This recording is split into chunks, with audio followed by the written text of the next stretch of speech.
నమస్తే. ఇవాళ ఇందిరా పార్కు ధర్నా చౌక్లో నిరుద్యోగ జేఏసీ అంతా కూడా మహాధర్నా చేపట్టింది. రాష్ట్ర ప్రభుత్వం ఇచ్చినటువంటి హామీలను వెంటనే నెరవేర్చాలి, 2 లక్షల ఉద్యోగాలు, జాబ్ క్యాలెండరు, నిరుద్యోగ భృతి వెంటనే అమలు చేయాలంటూ వాళ్ళ డిమాండ్ను రాష్ట్ర ప్రభుత్వం ముందు పెట్టింది. మాట్లాడే ప్రయత్నం చేద్దాం. రాష్ట్ర వ్యాప్తంగా వైపు మున్సిపల్ ఎన్నికలు జరుగుతూ ఉన్నాయి, మరోవైపు ప్రతిపక్షాలు వరుసగా పింక్ బుక్ మెయింటైన్ చేస్తున్నామంటూ పోలీసులకు హెచ్చరికలు జారీ చేస్తున్నారు. మనం రీసెంట్గా చూసాం, సజ్జనార్ మీద ఆర్మూరు మాజీ ఎమ్మెల్యే జీవన్ రెడ్డి చేసిన వ్యాఖ్యలు కావచ్చు, అంతకుముందు పాడి కౌశిక్ రెడ్డి ఒక ఆఫీసర్ మీద చేసినటువంటి కామెంట్స్ కావచ్చు, ఇవన్నీ కూడా చర్చనీయాంశంగా మారుతున్నాయి. ఇదే అంశం మీద మాట్లాడదాం. కాంగ్రెస్ పార్టీ నేత ఇందిరా శోభన్ గారు ప్రస్తుతం మనతో పాటున్నారు. సో ప్రధానంగా నిరుద్యోగుల ధర్నాకు సంబంధించి ఏం మాట్లాడతారు? ప్రతిపక్షాలు కూడా వారికి మద్దతు ఇస్తూ ఉన్నాయి, నిరుద్యోగుల పక్షాన కొట్లాడతామని చెప్తా ఉన్నాయి. మీ మీద బాధ్యత ఉంది, ఆ బాధ్యత నెరవేర్చాలంటూ గుర్తు చేస్తూ ఉన్నారు. ఏం చెప్తారు? 10 సంవత్సరాలు బీఆర్ఎస్ చేసినటువంటి మోసాన్ని, దగాను, కుట్రను ఇవాళ రేవంత్ రెడ్డి గారు ప్రజాపాలన వచ్చిన తర్వాత ఇచ్చిన హామీ నెరవేర్చుకోవడం కోసము ప్రతి అంశాన్ని, నోటిఫికేషన్కి సంబంధించినటువంటి వాటిని ఊరికే ఇచ్చి వదిలేయాలి. ప్రతి దానిని కూడా ఒక బాధ్యతాయుతంగా నోటిఫికేషన్ ఇచ్చి రిజల్ట్స్ ఒకవేళ టెక్నికల్గా కోర్టులో ఏదైనా అంశం ఉంటే కూడా వాటిని క్లారిఫై చేసి ఇమీడియట్గా మళ్ళీ ఎలాంటి వివాదం లేకుండా వాళ్ళకు ఉద్యోగాలు కల్పించి ఈ రోజు వరకు కూడా దాదాపుగా 70,000 చిలుకుగా, అంటే దాదాపు 74,000 వరకు ఇచ్చినట్టుగా నాకున్నటువంటి సమాచారం. సో వాళ్ళు ఉద్యోగాలు చేస్తున్నారు, జాయిన్ అయ్యారు. ఇంకా రిమైనింగ్ కూడా కొన్ని రిజల్ట్స్ రావాల్సినటువంటి అవసరం ఉన్నాయి. అవి కూడా ఈ మున్సిపల్ ఎలక్షన్స్ అయిపోగానే అయిపోతాయి. వీటితో పాటు కొత్త నోటిఫికేషన్స్కు కూడా ప్రభుత్వానికి కొన్ని ఇవ్వడం, ప్రభుత్వం తరపు నుంచి కూడా టీఎస్పీస్కి చెప్పడం జరిగింది. ఇమీడియట్గా ఎక్కడెక్కడ ఖాళీలు ఉన్నాయో చెయ్యండి, వాటికి సంబంధించినటువంటి కార్యాచరణ మొదలు పెట్టండి అని ముఖ్యమంత్రి గారు చాలా ఓరో చెప్తే వినాలని అనుకోవట్లేదు ముఖ్యమంత్రి గారు. ఎందుకంటే తను స్వతహాగా ప్రతిపక్షంలో ఉండి పీసీసీ ప్రెసిడెంట్గా నేను ఏం చేస్తానని చెప్పారన్న ప్రతి అంశం తనకు గుర్తుంది. సో యువతకి స్కిల్ చేయాలని ఆలోచిస్తున్న ముఖ్యమంత్రికి ఇవాళ నిరుద్యోగులు మాకు ఉద్యోగం ఇవ్వమని అడిగితేనే ముఖ్యమంత్రి ఉద్యోగాలు ఇస్తారా? అది కాదు కదా. అది గత ప్రభుత్వంలో ఉన్నటువంటి బీఆర్ఎస్ ఒక నియంతగా ఉన్నాడు కాబట్టి ఎవరిని కలవలే. రాజు యువ వికాస్ లాంటి పథకాన్ని కూడా గతేడాది ప్రభుత్వం తీసుకొచ్చింది. అది దానివల్ల స్వయంగా యువత బాగుపడతారని అన్నారు. కానీ ఏడాదైనా దరఖాస్తులు ఇంకా కూడా ముమ్మరం చేయట్లేదు, దాన్ని తెర మీదకి తీసుకురావట్లేదు అనేది ప్రతిపక్షాల మాట. ఏం చెప్తారు ఈ రాజు యువ వికాస్? బేసిక్గా రాజు యువ వికాస్ సంబంధించినటువంటి చాలా, అంటే మేము ఎక్స్పెక్ట్ చేసిన దానికి వచ్చిన అప్లికేషన్ల సంఖ్య చాలా ఉంటుంది. సో దాంట్లో ఏమవుతుంది అని అంటే కొంత ఫిల్టర్ చేయడం కష్టమైన పనిగా ఏర్పడుతుంది. కాబట్టి మనం వాళ్ళు స్కిల్డ్గా చేయడం కోసం మనం ఇంకా ఏం మెరుగ్గా చేయొచ్చని ప్రభుత్వము ఒక ఆలోచన విధానంతో ఉన్నది. కాబట్టి దానికోసం కొంత డిలే అయి ఉండొచ్చు. బట్ అల్టిమేట్గా రాజీవ్ యువ వికాస్ అనేది యూపీఏ 1 and 2 ఉన్నప్పుడు వచ్చినటువంటి స్కీమ్ అది. సో దాన్ని ఇంప్లిమెంట్ చేస్తూ వస్తుంది. సో మొన్న రీసెంట్గా మన ఆర్థిక సర్వే కూడా ప్రభుత్వాన్ని అప్రిషియేట్ చేసింది. ఏదైతే అన్స్కిల్డ్ పర్సన్స్ యువత ఉన్నారో అది రూరల్ ఏరియాలో ఉన్నటువంటి, ఒక ట్రైబల్ ఏరియాలో ఉన్నటువంటి వాళ్ళని స్కిల్డ్ పర్సన్గా చేయాలని ఈ ప్రభుత్వం అనుకుంటుందో అది రేవంత్ రెడ్డి గారు తీసుకున్నటువంటి నిర్ణయం బేష్ శబాష్ అని ఆర్థిక సర్వే ఇచ్చినటువంటి రిపోర్ట్, నేను చెప్పినటువంటిది కాదు. కాబట్టి ముఖ్యమంత్రికి విజన్ ఉందని మనకి ఇక్కడ అర్థమవుతుంది. బట్ కాకపోతే కొంచెం ఆలస్యం అవ్వచ్చు. మీరు అన్నదానికి 2 లక్షలు అంటే 2 లక్షలు ఇంకా చేయలేదని అనుకోవచ్చు. బట్ కానీ మనకు అన్నీ కూడా ఆర్థికంగా వెసులుబాటు కలగాలి. వాటితో పాటుగా ఉన్న వేకెన్సీస్ ప్రాపర్గా ఎక్కడ ఉన్నాయి, గత ప్రభుత్వము ఎక్కడెక్కడ రిటైర్డ్ అయిన వాళ్ళని మళ్ళీ పెట్టి వాళ్ళని పదవుల్లో కొనసాగించింది, అలాగే అవుట్ సోర్సింగ్లు ఏ విధంగా మిస్యూజ్ చేసింది, వీటన్నింటిని ప్రభుత్వం రెక్టిఫై చేస్తుంది. కాబట్టి టేక్ టైం. సో మనం అనుకున్నంత మాత్రాన ఈ రాత్రికే ఈ పూటకే అన్ని అయిపోవాలంటే కూడా కాదు కదా. ఇప్పుడు ఇవాళ ధర్నా చేస్తున్న నిరుద్యోగ చేసి డిమాండ్స్కు మీరు ఏం సమాధానం చెప్తారు? వాళ్ళు వేసే ప్రశ్నలకు ఏం సమాధానం చెప్తారు రాష్ట్ర ప్రభుత్వం? ఇప్పుడు నా అన్నదమ్ముళ్ళు, నా అక్క చెల్లెలు, మీరు నిరుద్యోగులుగా, స్కిల్డ్ పర్సన్స్గా మీరు ఎదగాలి అని చెప్పేసి ఈ ప్రభుత్వం అనుకుంటుంది.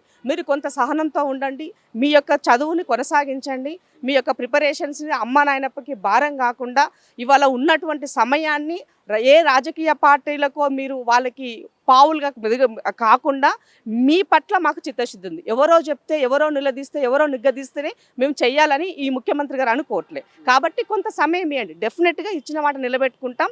అంతకన్నా బ్రహ్మాండమైనటువంటి ఒక ఏమంటారు, యువత పైన ఆధారపడి ఈ దేశం ఉన్నది, యువత పైన ఆధారపడి తెలంగాణ యొక్క డెవలప్మెంట్ ఉన్నది. కాబట్టి ఒక యంగ్స్టర్ ముఖ్యమంత్రిగా ఇవాళ రేవంత్ రెడ్డి గారు ఆ వైపుకి కృషి చేస్తున్నారు. కాబట్టి వివిధ ఇండస్ట్రీస్ని తేవడం కోసం ప్రయత్నం చేస్తున్నారు.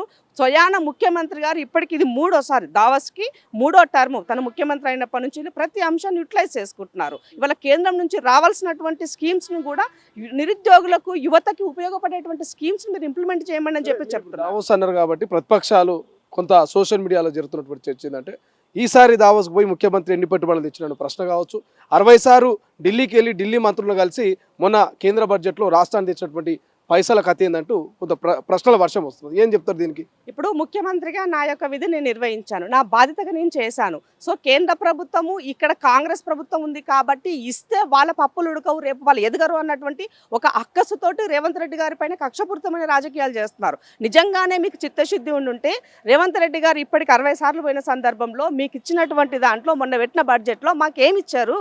సింగిల్ ఒక్క రూపాయి కూడా మీరు మాకు మెన్షన్ చేయకుండా, మాకు ప్రేరాటి ఇవ్వకుండా, పక్కన మీతో పాటు ఎన్డీఏ భాగస్వామ్యంలో ఉన్న ఏపీకి మేలు చేశారు, అటువైపున బీజేపీ అధికారంలో ఉన్నటువంటి మహారాష్ట్రకి మేలు చేశారు. మరి కర్ణాటక కానీ తెలంగాణ కానీ మీరు చేసినటువంటిది ఏంది? మీరు ఒరగబెట్టినటువంటిది. ఇవాళ ఈ రాష్ట్రానికి బీజేపీ ప్రెసిడెంట్ వచ్చాడు. బీజేపీ ప్రెసిడెంట్ ఇవాళ ఏమని ఓట్లు అడుగుతావు? మహబూబ్నగర్ వెళ్ళని అడుగుతున్నాము. మున్సిపల్ వాళ్ళే ఓట్లు కావాలని అడుగుతున్నారు కదా, ఏ మొహం పెట్టుకొని అడుగుతున్నారని అడుగుతున్నారు. ఈ రాష్ట్రంలో కేంద్రంలో అధికారంలో ఉన్నటువంటి పెద్దలైనటువంటి కిషన్ రెడ్డి గారు ఇవాళ ఏం చేస్తున్నారు మీరు అంటున్నాను. ప్రతి విషయంలో మీరు ఆటంకిగానే మిగిలిపోయినారు. ఈ రాష్ట్రం నుంచి ఓట్లు తీసుకొని ఈ రాష్ట్రం నుంచి రిప్రజెంట్ చేస్తున్నటువంటి మంత్రులైనా, కేంద్ర సహాయ మంత్రి అయిన బండి సంజయ్ గారైనా, ఈ రాష్ట్రంలో ఉన్నటువంటి 8 మంది ఎంపీలైనా మీరు ఏం వ్యక్తులని అడుగుతున్నామేమో. సో ఇవాళ కేంద్రంలో బడ్జెట్ జరుగుతున్నటువంటి సందర్భంలో ముఖ్యమంత్రి గారు మీకు సపోర్ట్ ఇస్తున్న సందర్భంలో మా రాష్ట్రానికి కావాల్సిన నిధుల పట్ల మీరు పెట్టండి అని కొట్టాడాల్సిన బాధ్యత మీకు లేదా అంటున్నారు. ఇది రాజకీయ కోణం కాదు కదా, రాష్ట్రం యొక్క అభివృద్ధి కోణమైనప్పుడు ఎంపీలకు, మంత్రులకు, మీకు ముఖ్యమంత్రి గారికి ఎంత బాధ్యత ఉందో మీకు అంతకన్నా ఎక్కువ ఉన్నది. ఎందుకంటే ఆ ప్రభుత్వంలో మీరు భాగస్వాములు, ఆ పార్టీలో మీరు భాగస్వాములు కాబట్టి మీరు అది వదిలేసి ఇవాళ రేవంత్ రెడ్డి గారి పైన నెపం నెట్టేసి మేము పబ్బం గడుపుకుంటామంటే ఎట్లా అని అడుగుతున్నాము. అందుకనే బీఆర్ఎస్ బీజేపీ రెండు ఒకటే, వాళ్ళిద్దరు ఒకే లైన్లో ఉన్నారు కాబట్టి ఇవాళ ఈ రాష్ట్రంలో కాంగ్రెస్ ప్రభుత్వాన్ని బద్నాం చేయాలా, రేవంత్ రెడ్డి గారిని బద్నాం చేయాలని ఆలోచిస్తున్నారు. పాడి కౌశిక్, ఆర్మూరు మాజీ ఎమ్మెల్యే జీవన్ రెడ్డి పోలీసుల లాగలో తొండలు విడిస్తాం, సజ్జనార్ నువ్వు నా బాస్తి నాది వెంట్రుక కూడా బిక్కలేమంటే ఒక హెచ్చరిక జారీ చేసిండు. పింక్ బుక్లో పేర్లు రాష్ట్రం అంటూ కేటీఆర్, హరీష్ రావు కూడా అనేక మార్లు చెప్పాడు. పోలీసులు చేసిన వ్యాఖ్యలు మీరు ఎట్లా స్పందిస్తారు? తొండలు బల్లులు ఎవరైతే మాట్లాడుతున్నారో వాళ్ళ యొక్క అంటారు వాళ్ళ ప్రజాప్రతినిధుల, వీధి రౌడీలా, లేకపోతే గుండాలా అని అడుగుతున్నాను నేను మిమ్మల్ని. సో ఇవాళ మీరు ముఖ్యమంత్రి గారిని, పోలీస్ డిపార్ట్మెంట్ని దాని మీద నమ్మకం లేనట్టుగా 10 సంవత్సరంలో అధికారంలో ఉండి వ్యవస్థ ఎట్లా పనిచేస్తుందో మీకు తెలియదా? మీ ముఖ్యమంత్రి ఉన్నటువంటి కేసీఆర్ ఏం చేశాడు, షాడో ముఖ్యమంత్రి కేటీఆర్ ఏం చేశాడు, ఆ మాత్రం మీకు తెలియలేకుండిందా? సో ఈ రాష్ట్రంలో ఇవాళ మీరు చేసినటువంటి తప్పులకు నోటీసులు ఇస్తే మేము సత్యులము, సత్యపూసలము, మేము ఏం తప్పు చేయలేదు, మేము ఏమంటారు సత్యహరిచంద్రులకి కేర్ ఆఫ్ అడ్రస్ అనే విధంగా మీరు మాట్లాడితే వాళ్ళని ఒకాలెత్తు పుచ్చుకొని ఇవాళ కౌశిక్ రెడ్డి అయినా జీవన్ రెడ్డి అయినా మాట్లాడితే మనం మీకు సిగ్గున్నదా? జీవన్ రెడ్డి ఎవరండి? ఈ జీవన్ రెడ్డి ఎవరు? ఏం చేశారు? ఏమేం చేశారు? ఇన్ని రోజులు ఎక్కడ పోయినావు? ప్రభుత్వం అధికారంలోకి వచ్చి 2 సంవత్సరాల్లో ఇవాళ కనబడ్డది నీ ముఖం. కనబడగానే కేసీఆర్ మెప్పు కోసము ఇవాళ అధికారులను తిడితే నువ్వు గొప్ప లీడర్ అవుతాం అనుకుంటున్నావా? నీవేందో అందరికీ తెలుసు. ఈ రాష్ట్రంలో నువ్వేమేం చేసి వచ్చావు, ఏం చేసినావు, ఇవాళ ఎవరెవరి ఆస్తులను ఏ విధంగా, ప్రభుత్వ ఆస్తులను ఏ విధంగా నువ్వు కబ్జా పెట్టినావు, ఈ ప్రభుత్వం రాగానే నేను నిలదీసింది, అది మర్చిపోయినావని అడుగుతున్నాం మేము. కాబట్టి దొంగలు ఊర్లు పంచుకున్నట్టుగా బీఆర్ఎస్ ప్రభుత్వం అధికారంలో ఉన్న 10 సంవత్సరాలు ఎమ్మెల్యేలు, మంత్రులుగా ఉన్నటువంటి వాళ్ళంతా కూడా బ్రహ్మాండంగా దాచుకున్నారు. ఇవాళ వాళ్ళ సార్ని ప్రొటెక్ట్ చేయడం కోసము, వాళ్ళని ప్రొటెక్షన్ వాళ్ళు చేసుకోవడం కోసం ఈ రకమైనటువంటి వ్యాఖ్యలు చేస్తున్నారు. కాబట్టి ఇవాళ పోలీసు వాళ్ళు వాళ్ళని త్వరలోనే అరెస్ట్ చేస్తారు. జీవన్ రెడ్డి గారిని, సజ్జనార్ని టార్గెట్ పెట్టి, పోలీసులను టార్గెట్ పెట్టి ఎందుకు ఈ పింక్ బుక్ అనే కామెంట్స్, ఎందుకు వెంట్రుక కూడా బీకలేమనే కామెంట్ ఎందుకు ఇంత బలంగా వస్తున్నాయంటారు? ఇప్పుడు బీఆర్ఎస్ వాళ్ళు అధికారంలో ఉన్ననాడు మీరు ఏం చేశారు? ఇదే పోలీస్ వ్యవస్థను ఉపయోగించి ప్రశ్నించే గొంతుకులను ఎట్లా అరెస్ట్ చేశారు? మాలాంటి వాళ్ళు అరెస్ట్ చేయలేదా? ఎవరు మాట్లాడితే వాళ్ళు ద్రోహులుగా మీరు చిత్రీకరించలేదా? మీ తరపున ఒత్తాసు వాళ్ళకి భజన చేస్తేనే గమనున్నారు, మిగతా వాళ్ళంతా అదే చేశారు కదా. విద్యార్థి సంఘాలైనా ప్రొటెస్ట్ చేసే మినిమం నైతిక హక్కు కూడా లేకుండా చేశారు కదా. ధర్నాలు చేయనీయలేదు కదా, ధర్నా చౌకులు ఎత్తేసినారు కదా. మీరే మాట్లాడేది పోలీసు వ్యవస్థ గురించి. కాబట్టి మీరు ఎన్ని బుక్కులు రాసుకున్నా, మీరు ఏం రాసుకున్నా, మీరు రాసుకోవాలంటే ఏం రాసుకోవాలి? మీరు దోచుకున్న లెక్కలు రాసుకోవాలి, మీరు దాచుకున్న లెక్కలు రాసుకోవాలి, రేపు జైలుకి పోతే ఏం చేయాలో అవి రాసుకోవాలి. మీరు డైరీ దానికోసం మొదలు పెట్టండి. ఈ రాష్ట్రంలో రేవంత్ రెడ్డి గారు డెమోక్రటిక్గా పాలన కొనసాగిస్తున్నారు. అన్డెమోక్రటిక్గా పాలించిన ఒక నియంత్రిత లెక్క, ఒక రాజు లెక్క చేసినటువంటి కేసీఆర్ గారు చేసిన తప్పులను అందులో రాసి తెలంగాణ సమాజాన్ని క్షమాపణ కోరమని డిమాండ్ చేస్తున్నాను. ఇది మొత్తం మీద ఇటు జీవన్ రెడ్డి కావచ్చు, పాడి కౌశిక్ కావచ్చు, పోలీసుల మీద దురుసుగా మాట్లాడితే, అధికారులని కించపరిచే విధంగా మాట్లాడితే మాత్రం అరెస్టులు తప్పవంటూ ఇందిరా శోభన్ గారు చెప్తున్నారు. మరోవైపు కేంద్రంలో మరి ఉన్నటువంటి బీజేపీ మొన్నటి బడ్జెట్లో తెలంగాణకు ₹1 లేదు, ₹1 ఇవ్వని కేంద్ర ప్రభుత్వం ఇక్కడ వచ్చి ఏ మొహం పెట్టుకొని ఓట్లు అడుగుతుందంటూ ఆమె ప్రశ్నిస్తున్నటువంటి పరిస్థితి.